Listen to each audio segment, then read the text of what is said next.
Dulu Timor Leste, sekarang Papua. Film Pesta Babi dan Kedok Barat hancurkan kedaulatan NKRI. Sadar nggak sih, pola licik yang bikin Timor Timur lepas dari Indonesia 27 tahun lalu, sekarang sedang dimainkan lagi untuk merebut Papua. Jangan mau ditipu. Mari kita buka lembaran sejarah yang sengaja ditutupi.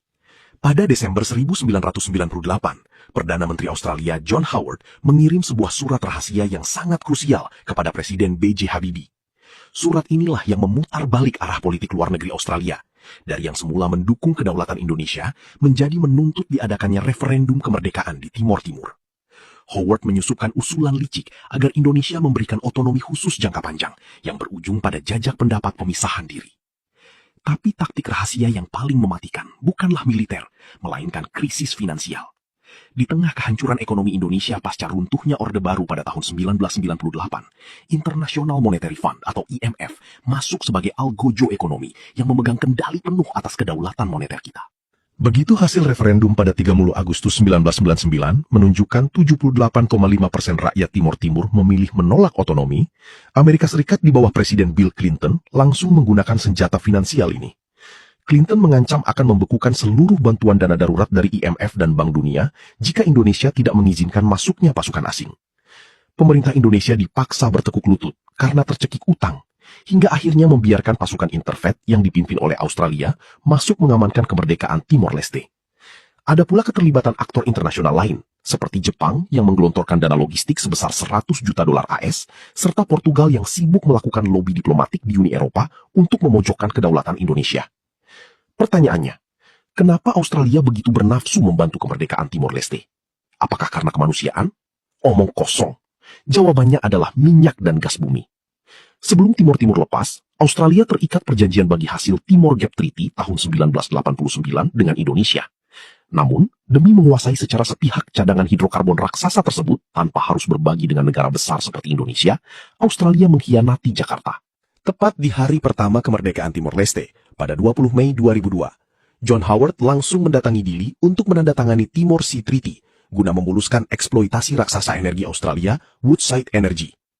Kebusukan ini semakin terbongkar pada tahun 2004, ketika Dinas Intelijen Luar Negeri Australia, ASIS, tertangkap basah menyadap ruang kabinet Perdana Menteri Timor Leste dengan menyamar di bawah proyek bantuan kemanusiaan palsu, semata-mata demi memenangkan negosiasi atas ladang gas Greater Sunrise senilai puluhan miliar dolar. Perdana Menteri Timor Leste Mari Alkatiri secara vokal menuduh Australia telah merampok kekayaan alam mereka senilai 1 juta dolar per hari. Inilah wajah asli Barat. Sekarang, buka mata kalian lebar-lebar. Pola licik yang sama persis sedang dimainkan untuk merongrong tanah Papua pada tahun 2026 ini. Blok Barat, dengan Australia sebagai ujung tombak operasionalnya, kembali mengincar tanah dan kekayaan alam Papua yang tak tertandingi. Sekarang kita lihat 4 pola yang sedang mereka jalankan. Pertama, instrumentalisasi isu hak asasi manusia dan kemanusiaan sebagai dalih intervensi moral. Di Papua, mereka menggunakan medium propaganda kebudayaan. Pada awal tahun 2026, diluncurkan film dokumenter kontroversial berjudul Pesta Babi, Kolonialisme di Zaman Kita, yang disutradarai Dandi Laksono dan Cipridel.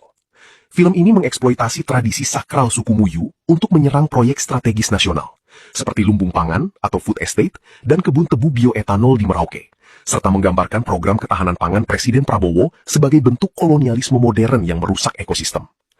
Anehnya, kenapa film tentang Indonesia ini justru diputar perdana di Auckland, Selandia Baru pada 7 Maret 2026 dan di Sydney, Australia pada 13 Maret 2026.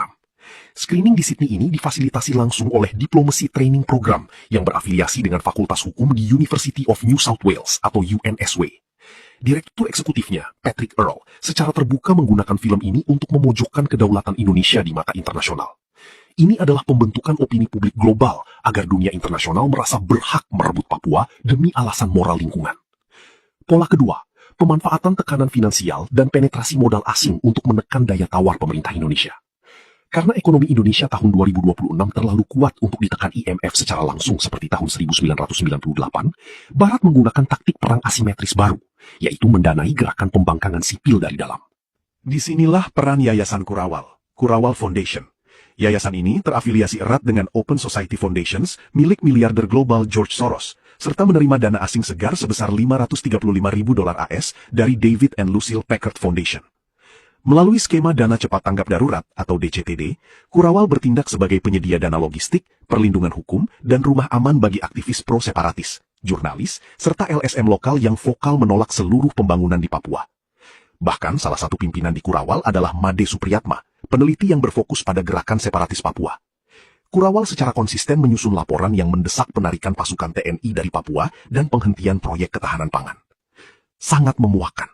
Masih saja ada orang Indonesia yang bangga menjadi antek-antek barat, menerima kucuran dana asing, lalu menjual narasi pesimis dan provokasi di tengah krisis ekonomi global semata-mata demi melancarkan agenda terselubung asing untuk menggoyang NKRI.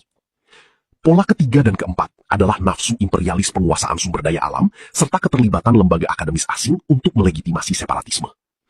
University of Sydney mendirikan West Papua Project atau WPP sejak tahun 2000 yang dipimpin oleh akademisi Australia seperti Peter King dan Jim Ellsmith. Mereka terus memproduksi laporan propaganda ilmiah, seperti dokumen Genocide in West Papua pada tahun 2006, demi memanipulasi opini masyarakat internasional bahwa Indonesia sedang melakukan genosida lambat di Papua. Konstruksi akademis palsu inilah yang digunakan oleh politisi sayap kiri Australia, seperti Partai Australian Greens pimpinan Adam Bent dan Richard Di Natale, yang dengan berani mengenakan pin bendera separatis bintang kejora di dalam Parlemen Federal Australia untuk menyerang kedaulatan Indonesia. Target akhirnya sangat jelas. Mereka mengincar tanah Papua yang kaya akan emas di Blok Wabu, Intan Jaya, serta jutaan hektar lahan strategis. Jika Papua terpecah atau ditempatkan di bawah pengawasan multilateral dengan kedok isu kemanusiaan, maka konsesi emas, bioetanol, dan kekayaan alam Papua secara otomatis akan jatuh ke tangan korporasi transnasional barat. Jangan biarkan sejarah Timur Timur terulang kembali.